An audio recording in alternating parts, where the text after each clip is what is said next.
Hello, everyone, and welcome once again to the Temple Institute Parsha class. My name is Gedalia Meyer, and I'm podcasting from Ma'ale Adumim in Israel. The brain has been called the 3-pound universe. It is so complex with so many neurons and such a vast network of connections between them that it's difficult to imagine how such a thing could have been created by anything, let alone slapped together haphazardly through the whims of evolution. When we move from the physical brain to the non-physical mind, things get even more daunting. Nobody really knows what the mind is, or even if it exists to begin with. We simply take it for granted it is there in some way and accept all its mysterious workings as a part of life. There are so many out-and-out weird nuances to the mind that it literally boggles the mind just thinking about them. We have no idea why we do half the things we do. And we are only hazy on all the rest. Why do we have negative feelings towards one person or one thing and positive feelings towards another? Frequently, there is no rhyme or reason to our preferences. We don't know why we choose to believe one thing and to reject another. Where did all those reality deciding choices come from? Did we always have them, or did we pick them up along the way somewhere? Sometimes the knowledge of even a simple fact escapes us for no apparent reason. It was there, and then it wasn't. Where did it go? This week's Parsha is called Vayigash. That word means, and he approached. Another anticlimactic title to a Parsha that is really just the first word in a phrase. The phrase refers to when Yehuda, one of the brothers of Joseph, approached his brother Joseph after being caught in a devious plot initiated by Joseph to trap them all in a serious theft. The background to all this comes from last week's Parsha, which saw the coming of the, quote, 7 years of plenty and 7 years of famine, predicted by Joseph as an interpretation of Pharaoh's dreams. Joseph was appointed viceroy of Egypt as a reward for his interpretation and set about storing the excess food during the years of plenty to prepare for the years of famine. When the famine hit the neighboring land of Canaan, where all of Joseph's family was located, Jacob sent his sons to buy grain from Egypt. In the course of a set-up plan, Joseph accused his brothers, who didn't know who he was, of spying out the land. They denied this, but had to prove their innocence by bringing their younger brother Benjamin to Joseph. They did this over Jacob's reluctance to send him and were caught in a second plot in which Joseph had a royal goblet planted into Benjamin's sack. Rather than give Benjamin up, which they could have done, they all returned to Joseph's headquarters for a final showdown between Yehuda, the spokesman for the brothers, and Joseph. In the course of the ensuing discussion, Yehuda defends the brothers against Joseph's accusation by revealing the family history and his personal stake in ensuring that Benjamin returned safely to his father. This was a show of loyalty towards his half-brother, since it was Joseph, Benjamin's full brother, and their half-brother, whom they sold as a slave to get this whole story in motion. It was in the course of seeing Yehuda's defense of Benjamin that Joseph finally gave up the ruse and revealed himself to his brothers, and they found out what had really been going on this entire time.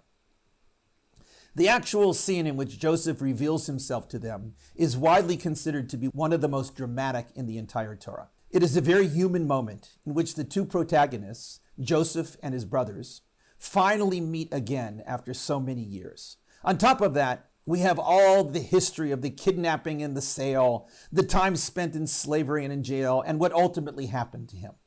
On top of all that, we have the way Joseph mistreated his brothers by framing them in this crazy scheme of spying and theft. On top of both of those, we have those dreams from way back when, in which Joseph saw his entire family bowing down to him in some way.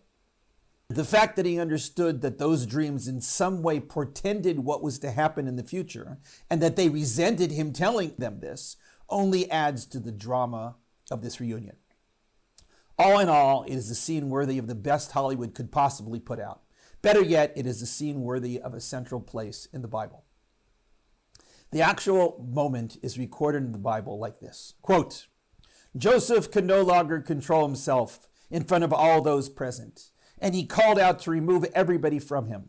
And none stood with him when Joseph revealed himself to his brothers. He raised his voice in weeping, and Egypt and the house of Pharaoh heard. And Joseph said to his brothers, I am Joseph. Is my father still alive? And his brothers were unable to answer, for they were terrified before him.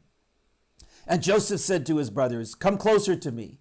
And they approached. And he said, I am Joseph, your brother, whom you sold to Egypt.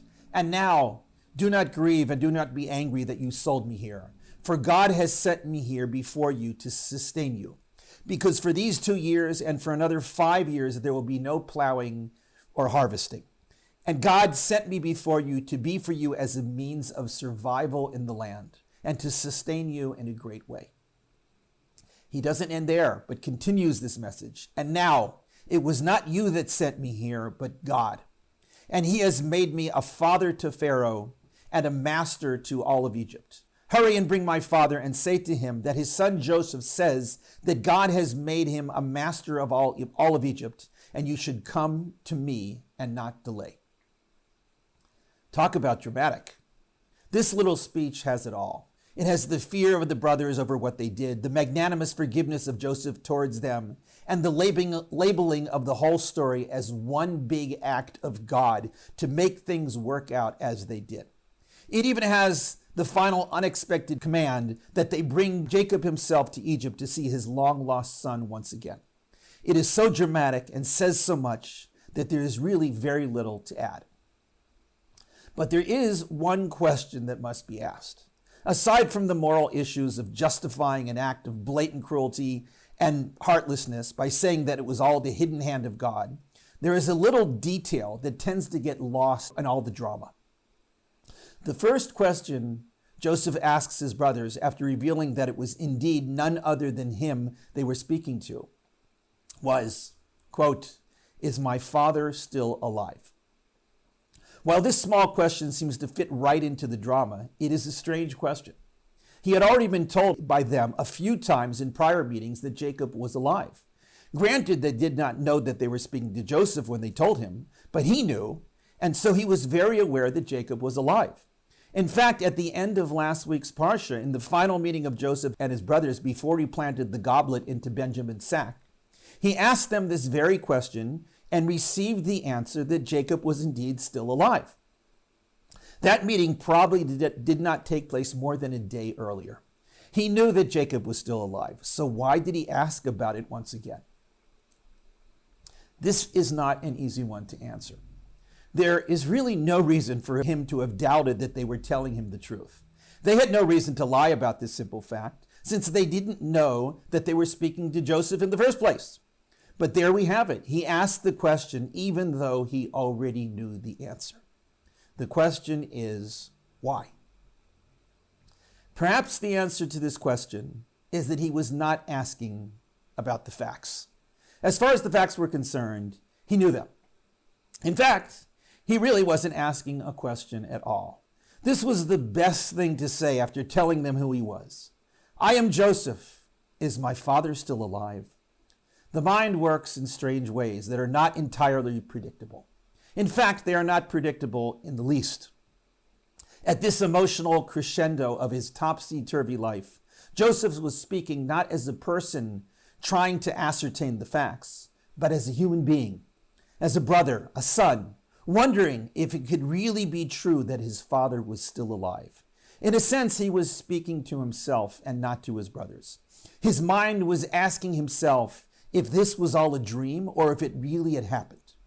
Could it really be true that I will once again see my father? This seemed so unlikely and so impossible that Joseph had to wonder if it was real. There's nothing crazy about this.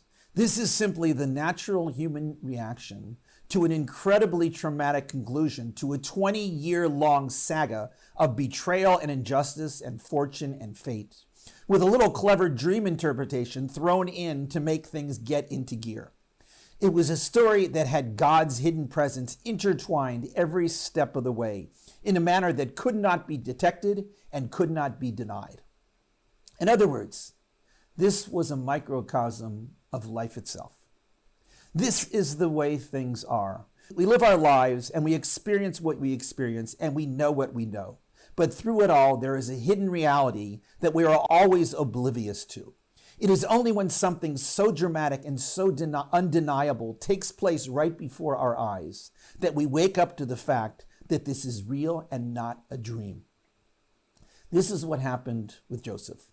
Of course he knew that his father was alive. His brothers had told him that a few times already, including shortly before this very incident. But that was on the factual level.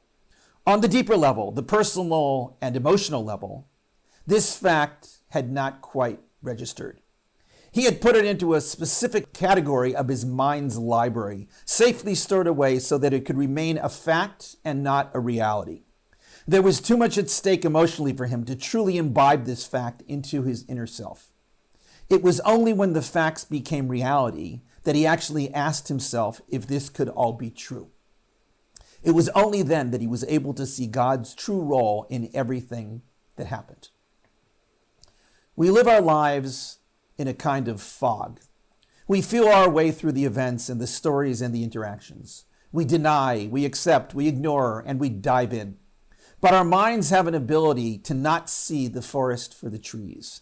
It is much easier to see a million irrelevant pictures on Instagram than it is to see one glimpse of true reality.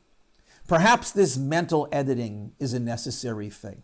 Perhaps it would be too much for us to see things as they are instead of as they seem to be or as we might wish them to be. But every once in a while, that veil has to open up and we have to stare reality right in the eye. It is those moments that we are truly living and seeing things as they are.